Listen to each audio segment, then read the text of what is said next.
Another best practice I want to talk about is renegotiating or reviewing your relationship and contracts with your suppliers, right? So there was a case in the BMG where one of our members said she's been taking a loan to run her business, and I think she said she was paying 10% on the loan per month, 10% per month.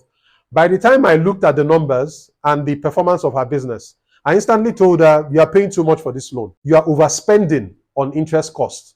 The loan is too expensive for your kind of business. What you need to do is to go and talk to your loan provider.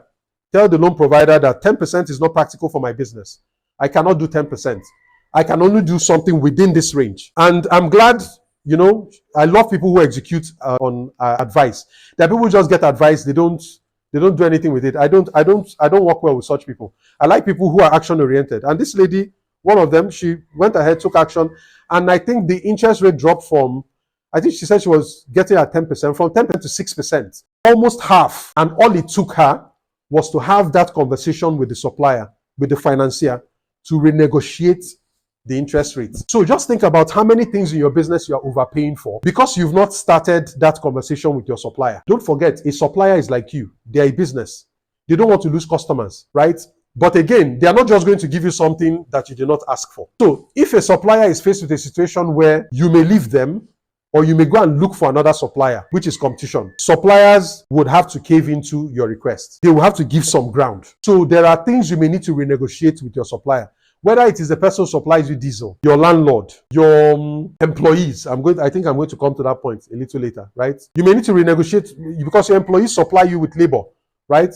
You may need to renegotiate with your banks, the person who gives you or the bank that gives you credit. All those costs, you need to look at them, particularly in a period like this where inflation is rising, business environment is tougher, the cost of doing business is higher. You need to have those conversations with your suppliers. Don't forget, your suppliers are a business like you. They don't want to lose their customers. So you need to bring up that conversation and say, we need to renegotiate terms. Sometimes it may not be dropping the costs. Sometimes it may not be that they will reduce the cost for you. It may not be that they will give you a discount, but they might give you better payment terms. Like maybe, okay, right now, you always ask me for money when I buy, but my business is coming on and I need time to pay. You might end up not getting a discount, but the person might give you 3 days, 5 days, 7 days, 14 days credits.